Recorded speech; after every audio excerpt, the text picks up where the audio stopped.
Medical peer review is the process of evaluating individual professional performance by qualified peers as part of a system to maintain standards and improve performance within the profession.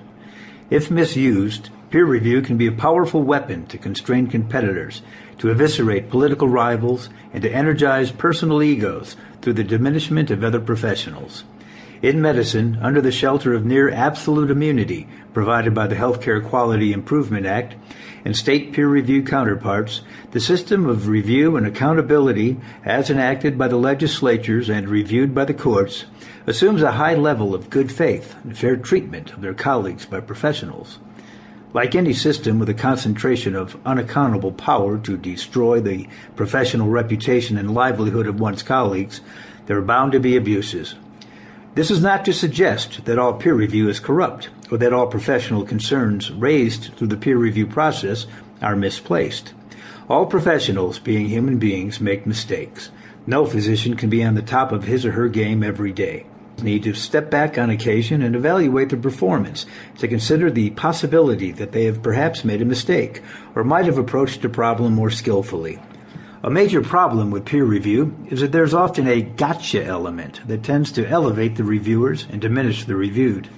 There are very few, if any, professionals who would withstand a comprehensive review of performance without someone raising an issue of whether the service might have been enhanced through a different procedure or approach.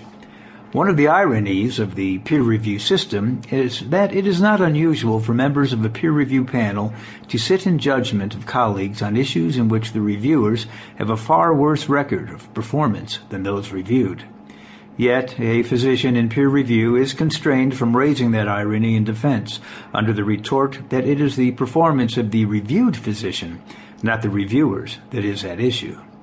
If we were dealing with clear lines of performance obligations, that would be one thing.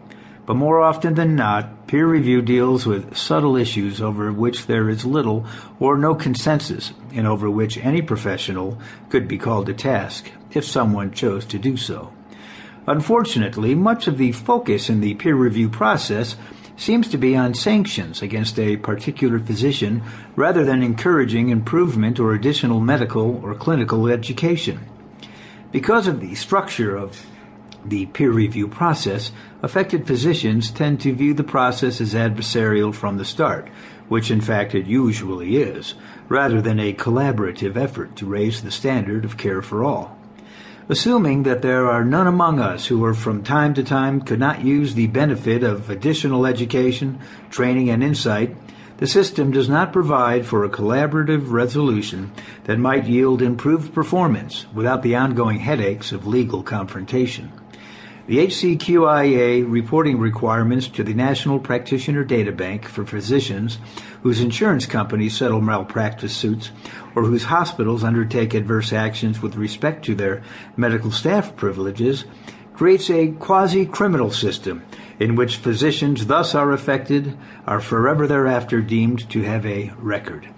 The process itself tends to polarize the participants, drain valuable resources, and unnecessarily destroy careers. A different approach, based on principles of education and performance enhancement, that renders a quasi-criminal approach as the last step rather than the first, would be far more effective and fair.